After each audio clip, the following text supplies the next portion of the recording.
प्राचीन समय की बात है। एक छोटे से गांव में एक गरीब ब्राह्मण और उसकी पत्नी रहते थे। वे दोनों बहुत ही धार्मिक और भगवान के सच्चे भक्त थे। उनके पास धन दौलत नहीं थी, लेकिन भगवान के प्रति उनकी श्रद्धा और विश्वास बहुत गहरा था। ब्राह्मण की पत्नी विशेष रूप से हर मंगलवार को हनुमान जी का व्रत रखती थी और पूरे विधि विधान से उनकी पूजा करती थी। हर मंगलवार को वह सुबह ब्रह्म मुहूर्त में उठती, स्नान करती और घर की साफ सफाई करती। इसके बाद वह पूजा स्थान पर लाल कपड़ा बिछाकर हनुमान जी की तस्वीर या मूर्ति स्थापित करती। फिर वह दीपक जलाकर लाल फूल, सिंदूर और गुड़ चना का भोग लगाती। वह पूरे दिन उपवास रखती और मन ही मन भगवान का स्मरण करती रहती। शाम को वह मंगलवार व्रत सुनती और फिर प्रसाद ग्रहण करती। ब्राह्मण और उसकी पत्नी की आर्थिक स्थिति बहुत खराब थी।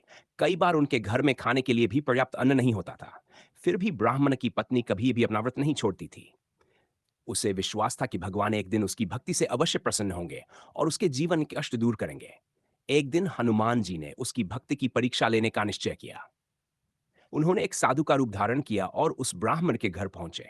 उस समय ब्राह्मण किसी काम से बाहर गया हुआ था और उसकी पत्नी घर पर अकेली थी। साधु ने दरवाजे पर आकर आवाज लगाई, माँ, मैं बहुत दूर से आया हूँ, मुझे बहुत भूख लगी है, क्या मुझे कुछ भोजन मिल सकता है? ब्राह्मण की पत्नी ने तुरंत साधु का स्वागत किया और उन्हें आदर से बैठाया। उसने कहा, महाराज, आज मंगलवार का व्रत है। मैं आज चूल्हा नहीं जलाती, लेकिन मैं आपको फल, दूध और गुड़ दे सकती हूँ।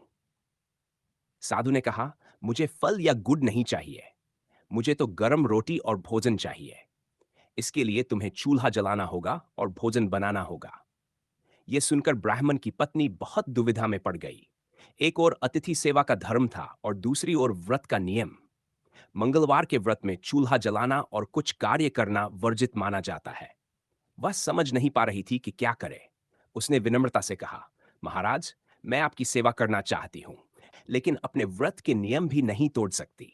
अगर आप अनुमति दें तो मैं आपको फल और दूध दे सकती हूँ। साधु ने फिर कहा, अगर तुम मेरी बात मानोगी तो मैं तुम्हें बहुत बड़ा वरदान दूंगा। लेकिन ब्राह्मण की पत्नी अपने नियमों पर अडिग रही। उसने कहा, महाराज, मैं आपके लिए जो संभव होगा वह अवश्य करूंगी, लेकिन मैं अपने व्रत का नियम नहीं तोड़ सकती। यह सुनकर साधु मुस्कुराने लगे। अचानक उनके शरीर से तेज प्रकाश निकलने लगा और देखते ही देखते उनका रूप बदल गया। वह साधु और कोई नहीं बल्कि स्वयं हनुमान जी थे। हनुमान जी का दिव्य स्वरूप देखकर ब्राह्मण की पत्नी आश्चर्यचकित रह गई। वह तुरंत उनके चरणों में गिर पड़ी और बोली, प्रभु, मुझे क्षमा करें, मैं आपको पहचान नहीं पाई। हनुमान जी ने उसे उठाकर प्रेम से कहा, मां, इसमें तुम्हारी कोई गलती नहीं है। मैंने तुम्हारी भक्ति और निष्ठा की परीक्षा लेने के लिए ही साधु का रूप धारण किया था। तुमने अपने व्रत के नियमों का पालन किया और धर्म से विचलित नहीं हुई, इसलिए मैं तुमसे बहुत प्रसन्न हूं। फिर हनुमान जी ने उसे आशीर्वाद देते हुए कहा, आज से तुम्हारे घर में कभी भी धन और अन्न की कमी नहीं होगी। तुम्हारे सभी दुख दूर हो जाएंगे और तुम्हारा जीवन सुख समृद्धि से भर जाएगा। इतना कहकर हनुमान जी अंतर्ध्यान हो गए। कुछ ही समय में ब्राह्मण के घर की स्थिति बदलने लगी। उनके घर में धन आने लगा, अन्न की कमी समाप्त हो गई और उनका जीवन सुखमय हो गया। गांव के लोग ये देखकर बहुत आश्चर्यचकित हुए। धीरे धीरे ये बात पूरे गांव और आसपास के क्षेत्रों में फैल गई कि मंगलवार का व्रत रखने और हनुमान जी की भक्ति करने से सभी कष्ट दूर हो जाते हैं। तब से बहुत